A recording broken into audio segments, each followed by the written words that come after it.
Thank you so much. I am by names of Gilbert Nomoza, a student from KEPRA program at Southern New Hampshire University. I'm here to present the research that I conducted as I complete my bachelor's degree. The research topic is impact of child protection initiatives on the well-being of street children in Rwanda. The research was conducted with a case of Kimironko Kigali. The research was conducted by Gilbert Nyomoza, the one talking to you. Um, Here is the outline of things we are going to see. The first of all is the motivation of the reason why I conducted this research, problem statement, hypothesis and objectives, methodology, findings, problem and solution, contribution of acquired skills, conclusion and recommendations, as well as references. Keeping on, I did this research due to the following motivations: interest in social pressing issues. Social pressing issues are those problems burdening the society at large. So I'm interested in solving them, tackling them, and getting rid of them. Leadership spirit. Naturally, I feel like I'm a leader and I will be one. So leaders always influence, take initiatives, and solve current problems. So I want to experience this in the early stages of professionalism. Transferring learned skills in the pursuing of the communication bachelor. I learned different skills and I want to apply them in the field as I solve current problems. Child care and protection. So I love it when children are cared for, when they're protected, and I want to contribute to this cause. Keeping on with the problem statement, there are more than 3,000 sick children in Rwanda. Imagine that huge number of children who are living a very miserable life. Street children don't access education. We all know that everyone has right to education, right to food, but children are not having such right, or they are not being observed. Malpractices in rehabilitation centers. Rehabilitation centers are places designed for catering for street children and all vulnerable children. But now, research shows that these children are mistreated when they are taken there and they are not cared for. There is no education there. It's not a good place to live. Inadequate support from government and institutions. In reality, there are a number of government, I mean institutions as well as the government in Rwanda working on this problem. But it has been real and visible that the budget designed for this is not enough. Uh, as you still for the presentation, we now talk about the hypotheses and objectives. In the conducting of this research, the hypothesis was parental and governmental officials' malpractices lead to increased number of sick children and make their living dreadful. So before conducting this research, the view was that the malpractices done by parents, lack of positive parenting, use of corporal punishment, insults, and behavioral abuse lead to increase of street children as well as the malpractices done by governmental officials, leaders on different levels, security organs, and so forth, lead to the increased number of such children. The general objective of this research was to identify impacts of child protection initiatives on well-being of such children in Rwanda. So there are different organizations or initiatives working on this program, and the research intended to see what is their impact on the street children life. This general objective was broken down in order to find real and working data into some specific objectives, such as identify child protection initiatives and their activities, identify factors leading to increased prevalence of street children, articulate ways to improve the life of street children, and assess the role of parents and government officials in solving their problem. So the research tried to work on these objectives, and through this, the solution was really achieved, and hopefully it might address this problem successfully. Um, Keeping on, let's talk about the methodology that was used. Um, First of all, the study area was Kigali City. The research was conducted in Kigali City, as mentioned, the area with the case of Kimilong sector. Same size. The same size was normally there are 3,000 children in Rwanda, but it couldn't be possible to achieve them. So with the estimation that there are 15 children in each cell in the criminal sector, this research intended to use study population of 15 children, which led, I mean 100 children, with 150 children, which led to 80 children being used as sample, and 20 citizens, including official leaders. Sampling strategies. In the process, there are strategies that were used. One of them was systematic random sampling. Systematic and random sampling, these are sampling techniques or strategies that are used giving each item concerned by the research opportunity to participate in the research. So by systematic sampling, I could select like every fifth children I met on the way and interview him or ask him some questions. But then for random sampling, it's about reaching whoever I meet. So I diversified these sampling tactics to make sure I include different children from different areas, from different perspectives, with different ages. Lastly, I use deliberate sampling. Deliberate sampling is a sampling strategy where a research chooses people according to availability and reachability. How easy can you reach them? So, like when I was selecting leaders, I could see who is near, who is working on site, because the research was conducted during the pandemic.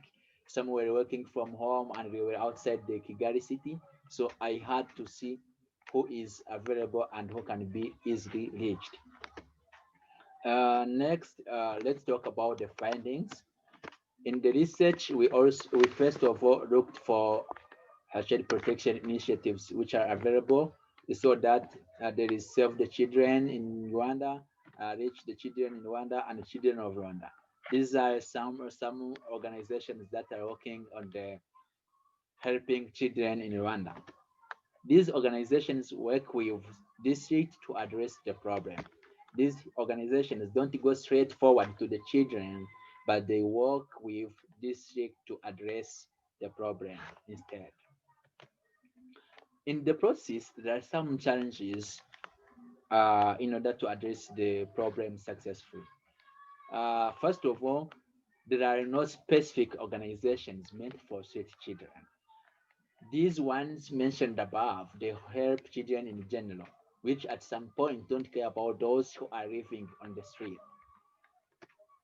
Don't work with local readers. In normality, local readers are the one to understand the cases of citizens as well as the street children. But then it was found that these organizations never work with these local readers. They all work with district leaders who don't get time, who are not available to understand the cases of street children. Limited budget. With interviewing different people, they say that they would be glad, mostly those local leaders, to help the street children address their problems. But they say that there is no budget for this because the district is the one to control this and help. Their charge is to report, which most of the time doesn't lead to positive reaction. Still talking about findings, we were interested in knowing the age range of street children and to see like which range is much dominating. We saw that 20 children range from 0 to 5 years, just among the 80 children who were involved in the study. Then 6 to 10, I mean 53 range from 6 to 10 years of age. Where 20 again range from 11 to 15 and 8, 16 to 20. So you can see how these children are still young, they still need care, they still need protection, but it's so awkward and so sorrowful to see that they are living on the street, they are not being educated, they are not being protected, and there is no care at all. The research also found that there are factors leading to increase of street children, such as poverty, unemployment, careless parents, negative parenting, and so where poverty is the leading factor. If you check where, you can see that poverty has 50% as contribution. So this is an issue to be addressed. Unemployment, which also leads to poverty, comes as the second one. Just this is from respondents. Um, Also, negative, I mean, careers parents coming as the next one with 11% and negative parenting. So these are the reasons that were identified throughout the research as the leading factors of the prevalence of such children in Rwanda. So let's talk about parental status of state children, just among those ones who were included in the study, who have parents, who don't have them, who have family relatives to care, or who have none. That's what the topic talks about. So the chart here shows that 50% of the street children, which is 40 because the study involved 80 children, have both parents. 21 have one parent, just 21%. 16% have family relative to take care, and 13 have none. They have none. No parent, no family relative who takes care. So this shows that though some children have parents, their parents are not able to take care, they are not able to afford their needs. Some have family members who seem to care, but they are not able. And so other children have none to care. So this very sensitive problem to be addressed and cared for. The research also concerned about school attendance, trying to see whether the children still attend schools or have attended or never attend as they live on the street. So from the 80 who were included in the research, 15 of them never attended school. 45 have attended the school but they dropped out. Then 20 of them are still studying. They go to school and come back on the street. They sometimes not attend school, the other times they attend. So simply, street children lack access to education. The problem that was identified is that initiatives don't work with local leaders. Of course, there are initiatives addressing this problem, but they don't work closely with local leaders, which would be the best way to address this problem.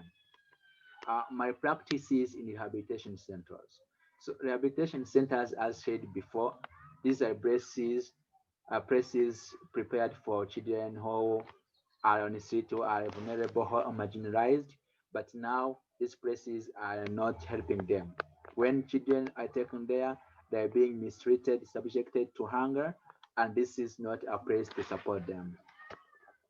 No follow up after rounding up. So the government has different plans, including rounding these children up, taking those back in their families for those who have, and others in rehabilitation centers.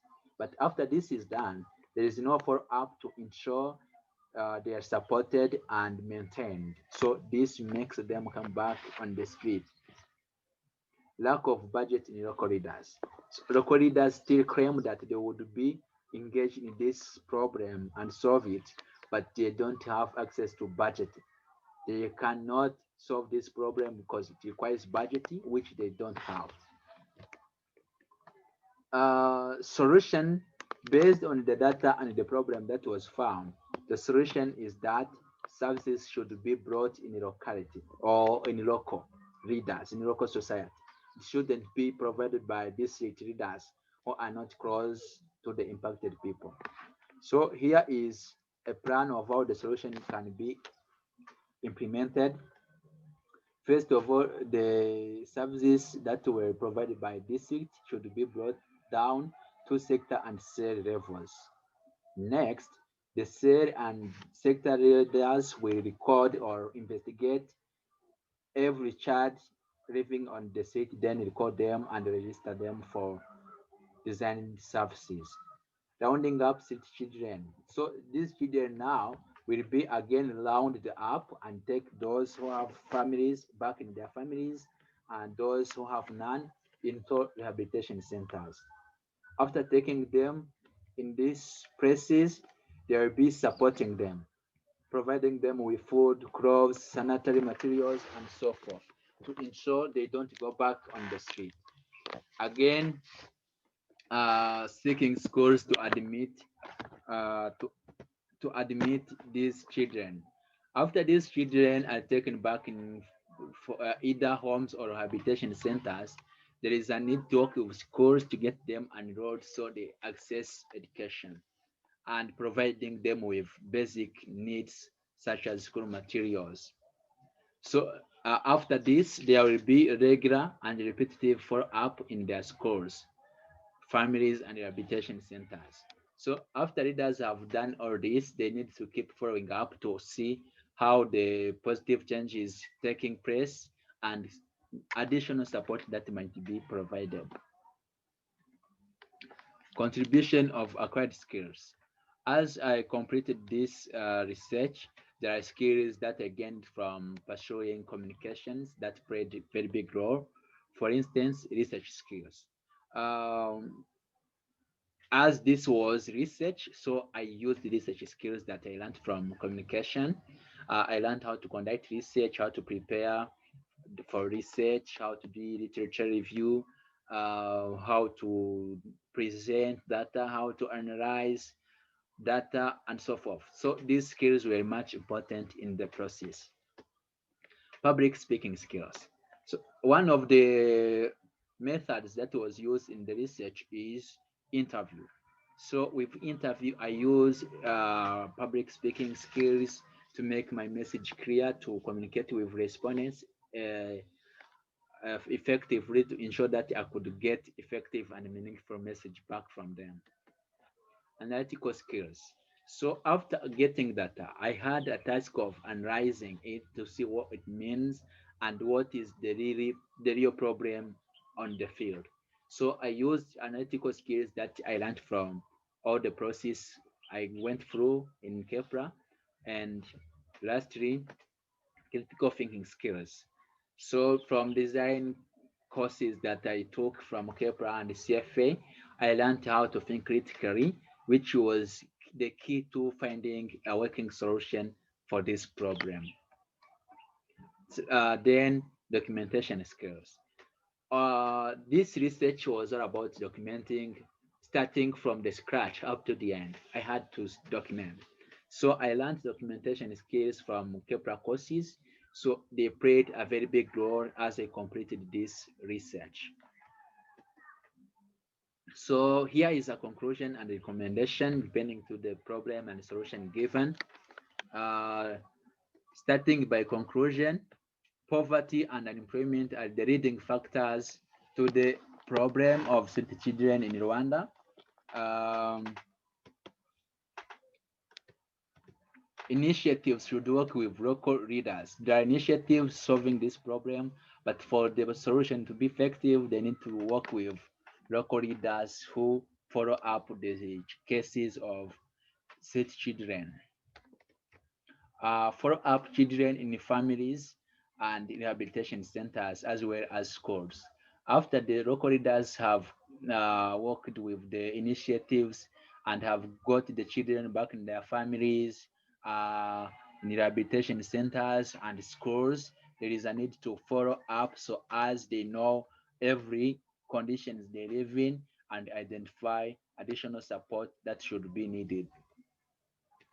So jumping to recommendation, uh, as the solution will help to get those children who are already on the street to leave it, this solution will not help in the future. So there is a need to create employment opportunities for poor people in Kigali and other cities. Our government has done a lot to help people enrich themselves through programs like Kubudehe, which was implemented in different rural areas. So there should be a need to create the same opportunities in the urban cities. Research on poverty reduction. So there is a need to conduct research on how to reduce poverty because this is the leading factor on this problem. This is the references that I used in my research. There are some publications that I refer to that you can check and see deeper on the problem, um, and see how you can contribute to it for finding the solution, contributing to the well-being of the society we live in. So thank you so much for your time concentration. I like the way you paid attention on this presentation, and I know that you can see how the solution is working, and you might be interested in the same topic, as well as being part of the recommended next steps. Thank you so much.